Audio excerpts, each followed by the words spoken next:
Hey, what's going on, guys? I'm back with another gameplay. This is my Search and Destroy one. I don't exactly remember who I was with in the party. It's probably with a few of my friends. It's not like a really impressive score, but I just had it as gameplay, and it was a pretty short gameplay, so I decided to put it up. Of course, it's been difficult, because I haven't been playing the game that much.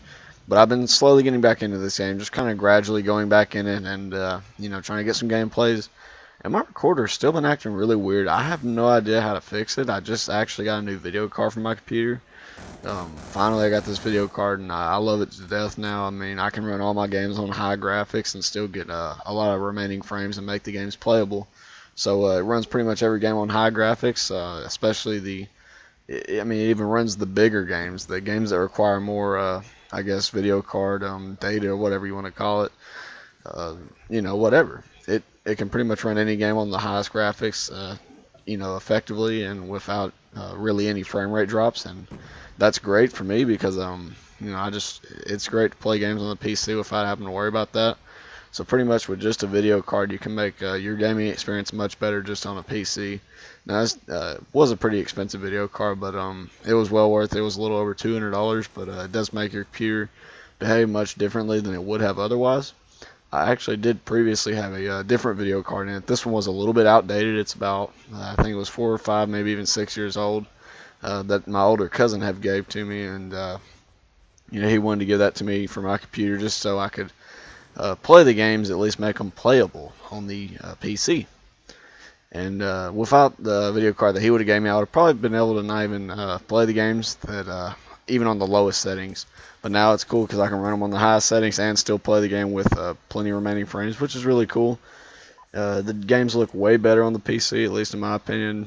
For one, because you can get a higher resolution than the Xbox, which I have stated this before, but I wanted to go ahead and reiterate my opinion about it. And it definitely is a big difference. You will definitely notice it if you compare them side by side.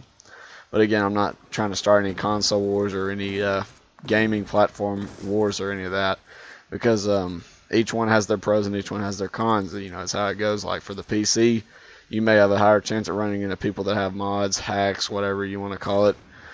While on the Xbox, you don't have that as much, and same thing with PlayStation 3. It seems like you don't have it as much because they don't really have as much of a interaction with the internet browser, and you can't really download as much stuff as far as that goes. But with the PCs, they're so customizable in that factor, and there's so much more you can do on the PC that it does open more windows for people to have a higher chance at hacking. But it does seem like they have a pretty good firewall up for PC wise anyways. Usually any player that hacks within a certain amount of time, it's usually within a few hours, maybe a day or two, they'll get banned like that. I mean, it's pretty obvious when people do hack on the PC also. It's not like something where it may just seem like they're shooting fast. If they're aimbotting or whatever, you can just watch the kill cam and go back either in theater mode or just, if they have a kill cam.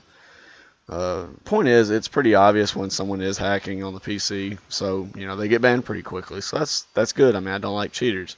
I'm pretty sure no one does. Of course, the cheaters, they do it for whatever reason. I mean, I guess, see why they'd want to is because they may not have a certain skill level that they want to meet.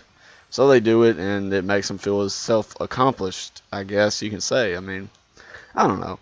I've always wanted to try and play as fair as I possibly can throughout my whole gaming career, and I think I've done a pretty good job, and it just, to me, that's more fun, and it gives me a better satisfaction when I actually win or kill someone, in the game, or just win, period.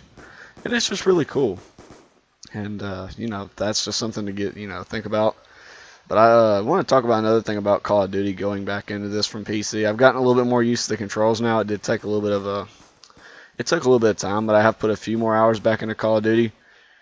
And I don't know what it is. I was hoping that they would patch the lag compensation. And again, I'm not really trying to complain about this. I'm going to try and keep it as positive as possible. But the lag compensation is kicking my ass. Let's just put it that way. It's beating the shit out of me, this game. And I don't know. I mean, it didn't do this in Modern Warfare 3. I did hear a lot of players complain about it in Modern Warfare 3. And I wanted to point this out right here. I knew that there was like 5 enemies around me, and none of my teammates were around me, so I just tried to hide and stay away from them. But of course, that didn't really work too well. You'll see here in just a second I die, of course. I probably should have tried to move, but I figured either way was going to get me killed. So, my decision making wasn't the best in that situation. But I I don't know. I probably could have did something different, but, you know, I was just messing around doing whatever, just trying to play the game and have fun. This actually was recorded a long time ago. This is probably recorded almost 2 months ago. Yeah, it doesn't seem like it, but yeah, it's been a while since I've played Black Ops 2 with my friends and stuff. But going back on the subject here, going back and playing Black Ops 2, I'm just getting annihilated by, I believe it's lag compensation, because I'll literally I'll even see, I'll see like 3 or 4 hit markers, but then I'll shoot actually like 10, 13 or 12 bullets into him, whatever. I'll shoot probably like about, anywhere from 10 or more bullets into the guy, and I'm pretty sure my shots are on target. It's just that lag compensation, that they just are very lazy and they don't want to code it right. Now, of course, a lot of people can go on the subject and say, well, they need dedicated servers. That may help a little bit. I can definitely see Call of Duty, they need dedicated servers, because there's plenty of game companies that use them, and they have free-to-play games on the PC. So money shouldn't be an issue, but of course, Activision, I'm pretty sure they're in charge of the money situation. They're like, no, that costs too much money, even though we have billions of dollars on a game that gets us billions of dollars a year. But they're really greedy. I mean, I'm not trying to sound rude, but I think Activision's a pretty greedy company. I mean, they milked Guitar Hero, for those of you who are a fan of that series. They milked it a lot until the, pretty much last drop. And then they just dumped them. They just got rid of it, whatever. They discluded the series. Unfortunately, I really did like that game. But, I don't know, guys. Let me know some of your opinions down below. I hope you did enjoy this commentary. I'm not feeling that good today, so that's probably why I don't sound as energetic as I usually do. But, again, I guess I'll see you guys in the next commentary.